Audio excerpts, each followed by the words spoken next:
सभी दर्शकों को नमस्कार। आज हम आपके लिए डिसकनेक्शन अप्रोच, ये एमएससी के स्टूडेंट्स के लिए और कॉम्पिटिटिव एग्जाम्स के लिए इम्पॉर्टेंट टॉपिक माना जाता है। सबसे पहले हम बात करेंगे डिसकनेक्शन की। What is the main disconnection? जैसा कि शब्द से ही कंफर्म है, डिसकनेक्शन किसी कनेक्शन को ब्रेक कर देना। कोई रियल कनेक्शन हो उसको ब्रेक कर देने की जो कोशिश होती है, जो तरीका होता है, उसको हम डिसकनेक्शन कहते हैं। अप्रोच एक लॉजिकल वर्ड है जिसको आप जानते हैं। इसी चीज को हम किसके थ्रू होल्ड कराते हैं, यानी किसी डिसकनेक्शन अप्रोच को किस माध्यम से हम प्रदर्शित करते हैं, उसको कहते हैं रेट्रोसिंथेटिक एनालिसिस। एनालिसिस एक ऐसी प्रक्रिया, शुद्ध हिंदी में इसको अन्वेषण कहा जाता है। एनालिसिस करना है, सिंथेटिक में आगे रेट्रो लग गया। अब इस रेट्रो को हम कह सकते हैं ब्रेकिंग प्रोसेस। इस रेट्रो को हम ब्रेकिंग प्रोसेस भी कह सकते हैं। अब रेट्रोसिंथेसिस यानी कोई भी रिएक्शन जिस प्रक्रिया के फलस्वरूप बनता है, अगर हम उसके ब्रेकिंग की स्टडी करें, तो हम उसको रेट्रोसिंथेसिस कह सकते हैं। सबसे पहले अब हम आपसे बात करेंगे, जब भी हम डिसकनेक्शन अप्रोच पढ़ते हैं या रेट्रोसिंथेसिस का अध्ययन करना शुरू करते हैं, उसमें कुछ टर्मिनोलॉजीज आती। Terminologies, what is the terminology? Every topic having some specific terminology. Anybody asking you what is the terminology? Terminology are those words who used a number of time during that topics. First of all, यानी इस chapter में, इस पूरे topic में जिन चीज़ों की आवश्यकता बार बार पड़ेगी, जिन चीज़ों की ज़रूरत बार बार होगी, उनको हम टर्मिनोलॉजी के श्रेणी में मानते हैं। सबसे पहले हम आपसे चर्चा करते हैं टीएम।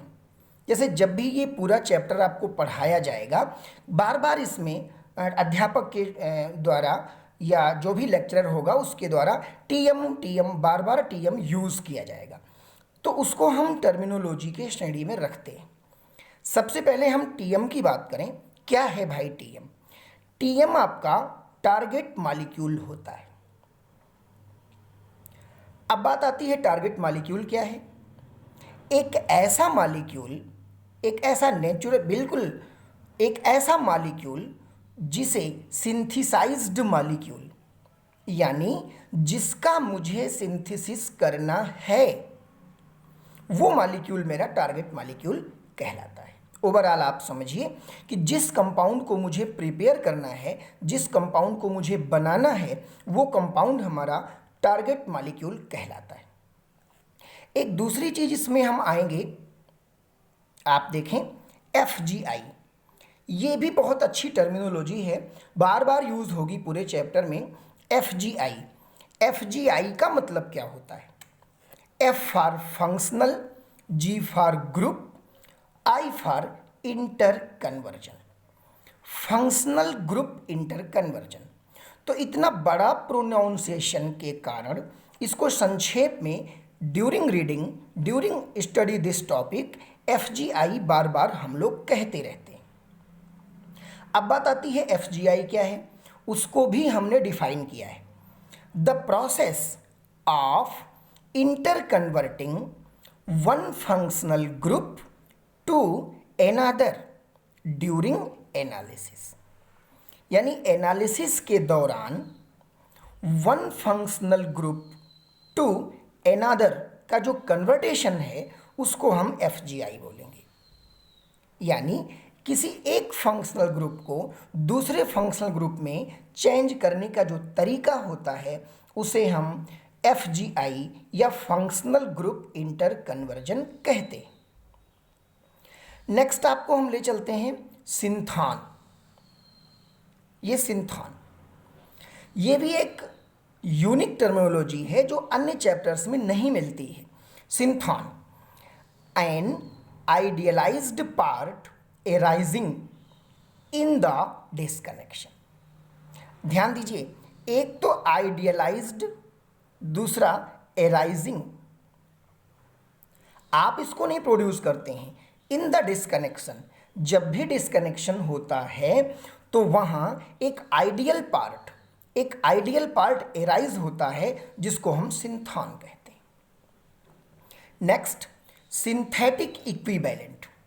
देखें, a real compound obtained from सिंथॉन।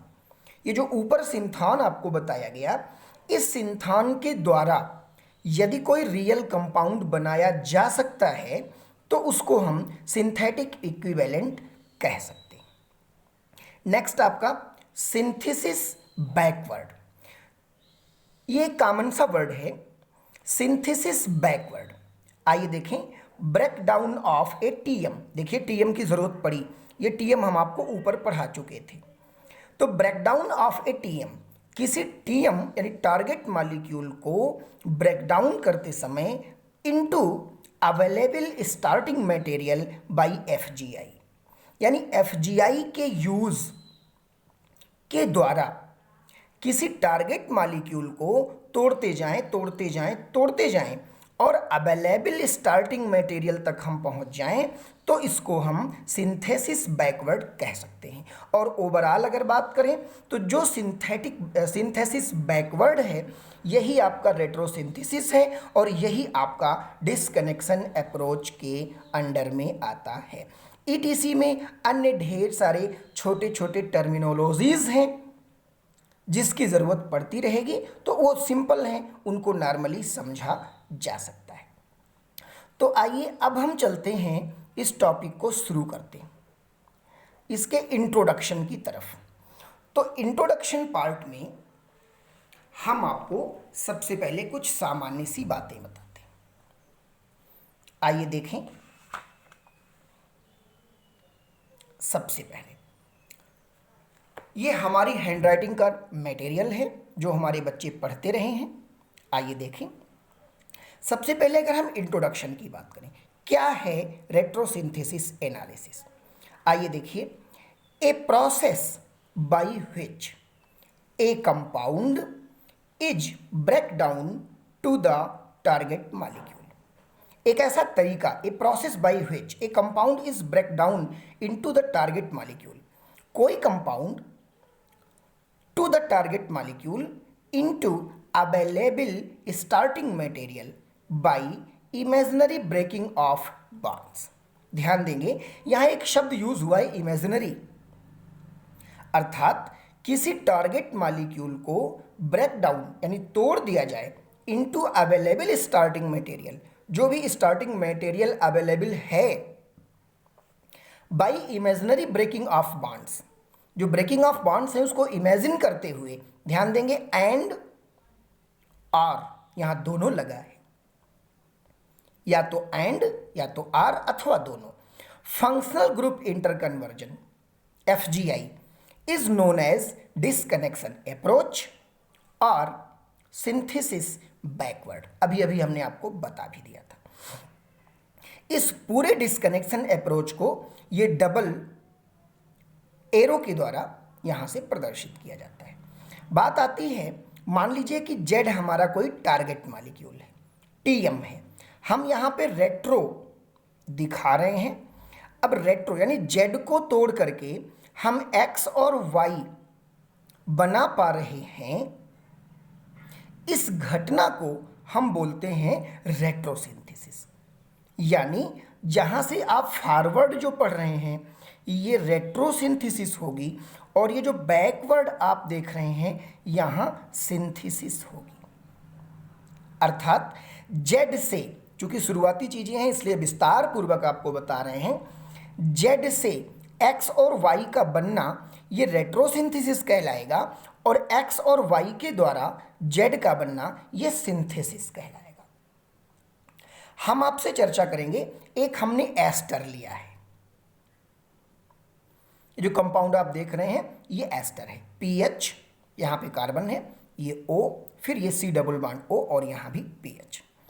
एक तरीका, एक रेट्रो दिखाया जा रहा है कि जब हम इस पर रेट्रो करते हैं तो यहाँ से ये PH, ये C और ये OH, यानी यहाँ पे ब्रेकिंग दिखाई जा रही है। ये ब्रेकिंग होती है और इस O के साथ ये OH और इस C डबल बॉन्ड O के साथ ये Cl। तो ये अभी जस्ट केवल ऊपर वाले की एक्सप्लेनेशन है, एबव रिएक्शन का ये एक्सप्लेनेशन है कि ये मेरा था टारगेट मॉलिक्यूल और इस टारगेट मॉलिक्यूल के द्वारा हमने दो छोटे कंपाउंड्स को प्राप्त किया। इस पूरी घटना को हम कहते हैं रेट्रोसिंथेसिस एनालिसिस। अब बात आती है नेक्स्ट, एक स्टेप और आगे थोड़ा सा हम आपको ले चल रहे हैं। जब भी हम एक टारगेट मॉलिक्यूल लेते हैं, मान लीजिए एक बड़ा सा नाइट्रो कंपाउंड हमने ले लिया, ये नाइट्रो, ये बेंजीन रिंग, ये आपका C double bond O NH, ये बेंजीन रिंग पूरा, यहाँ एक CH3, यहाँ एक CH3। इसके कंडीशंस, इसके सारी प्रॉपर्टीज़ भी हम आपको डिस्कस करेंगे। अभी इंट्रोडक्शन पार्ट चल रहा है। अब इस बड़े से TM को यानी टारगेट मॉलिक्यूल को दो छोटे पार्ट में हमने तोड़ दिया वाया किसके द्वारा, CN एमाइड। ये एरो के ऊपर जो लिखी जाती है इसको हम लोग CN एमाइड बोलते हैं, अर्थात कि कार्बन और नाइट्रोजन के बीच बॉन्ड ब्रेकिंग हुई है और एमाइड का निर्माण हुआ है। अर्थात यहाँ कार्बन था, यहाँ नाइट्रोजन था, इन दोनों के बीच बॉन्ड ब्रेकिंग हुई है और यहाँ से दो कंपाउंड का निर्माण हुआ। इस इंट्रोडक्शन पार्ट में दो लाइनें हमने और भी लिखी हैं, आइए उसको भी देखें। डिस्कनेक्शन में बी डिफाइंड आल्सो, यानी डिस्कनेक्शन को ऐसे भी परिभाषित किया जाता है by the opposite phenomena of real synthesis, यानी किसी भी रियल सिंथेसिस के अपोजिट फिनोमिना के द्वारा भी हम प्रदर्शित कर सकते हैं। बट लेकिन एक कंडीशन है, smaller molecule should be real. जो सबसे लास्ट मॉलिक्यूल यानी जो कंपाउंड A और B आपका बनता है, यहाँ दो कंपाउंड बना, ये X और Y थे, इन तीनों कंपाउंड को रियल कंपाउंड होना चाहिए, जो भी अवेलेबल कंपाउंड हो। तो ये तो था आपका इंट्रोडक्शन पार्ट। आई होप आपको समझ में आया होगा। कभी भी आप इस वीडियो को पुश करके स्क्रीनशॉट ले सकते हैं, एक बार, दो बार, चार बार देख सकते हैं। एक स्टेप और आगे चलते हैं हम इस टॉपिक में। आपके लिए बारी आती है सबसे पहले सिंथॉन की। तो आइए देखिए सिंथॉन। अब ये भी टर्मिनोलॉजी बताते समय मैंने आपको सिंथॉन बताया था। सिंथॉन को कैसे डिफाइन करेंगे, यहाँ थोड़ा डिटेल स्टडी हम आपसे कर रहे हैं। मॉलिक्यूल और एक ग्रुप एराइजेस, कोई एक मॉलिक्यूल या कोई एक ग्रुप एराइजेस, वो एराइज होता है after a disconnection are called synthon, यानी डिसकनेक्शन के बाद कोई मॉलिक्यूल या कोई ग्रुप जो एराइज होता है उसको हम सिंथॉन कह सकते हैं। इट मे बी केटायन और एनायन, ये केटायन भी हो सकते हैं, एनायन भी हो सकते हैं। आइए एक छोटे उदाहरण से इस टॉपिक की शुरुआत करते हैं। सबसे पहले यहाँ आप देखें, ये एक कंपाउंड लिया गया है जिसको आप PCM यानी पैरासीटामॉल बोलते हैं। ये टारगेट मॉलिक्यूल के रूप में PCM का प्रयोग किया गया है, जो कि आप पैरासीटामॉल कहते हैं। ये फार्मूला आपके पैरासीटामॉल का। यहाँ पे C सिंगल बॉन्ड N, ये जो नोटेशन है, ये नोटेशन डिस्कनेक्शन को बताता है। हमने किसको डिस्कनेक्ट किया है, वो ये बताता है कि C और N को हमने डिस्कनेक्ट किया है, यानी इस पूरे मॉलिक्यूल को यहाँ से डिस्कनेक्ट कर दिया गया। जैसा कि आप जानते हैं, अगर ये NH ये ब्रेक होता है तो सब कुछ इतना पोर्शन वैसे ही है, यहाँ NH2 हो गया। अब बात आती है, ये C डबल बॉन्ड O रहा होगा, जाहिर है कि यहाँ C डबल बॉन्ड O वैसे ही है और यहाँ एक आपको Cl मिल गया। अब ये जो बातें आई, इनको सिंथॉन कह सकते हैं। एक दूसरा, एक हमने टारगेट मॉलिक्यूल लिया है ना, ये आप देखें एरोमेटिक रिंग है क्लोरीन क्लोरीन, ये ऑक्सीजन, यहाँ पे CH2 होगा, ये COOH होगा। आइए देखिए ये क्या है, 2,4 डाइक्लोरो फिनॉक्सी एसिटिक एसिड, ये इसका फार्मूला हुआ 2,4 डाइक्लोरो फिनॉक्सी एसिटिक एसिड, ये इसका फार्मूला हुआ। अब यहाँ पे जो डिस्कनेक्शन दिखाया गया है वो कहाँ से कहाँ, C और O के बीच में, ये C और ये O, इन दोनों के बीच में डिस्कनेक्शन दिखाया गया है। तो जैसे ही इसको तोड़ा गया, यहाँ से ये बेंजीन रिंग, ये एक Cl, ये Cl, O का ये माइनस पार्ट, भाई जाहिर सी बात है कार्बन और ऑक्सीजन के बीच जो इलेक्ट्रोनिगेटिविटी है वो सारी चीज़ें आपने प्रीवियस ईयर्स के स्टडी में पढ़ लिया है। O पे नेगेटिव चार्ज होगा और यहाँ जो कार्बन था उस कार्बन पे पॉजिटिव चार्ज आ गया। तो इन दोनों को यहाँ देखिए पॉजिटिव और नेगेटिव भी सिंथान कहला रहे हैं, यहाँ एक रियल कंपाउंड बना है वो भी सिंथान कहला रहा है। तो ये था आपका introduction part, disconnection approach, retrosynthesis analysis. इसके आगे की बातें जल्द ही हम आपसे नेक्स्ट वीडियो में करेंगे। आई होप आपको ये वीडियो अच्छा लगा होगा। अगर अच्छा लगता है तो अपने MSc के स्कॉलर्स तक या जिनको भी इसकी ज़रूरत हो उन तक आप पहुंचाएं। Thanks for watching, thanks to the all of you.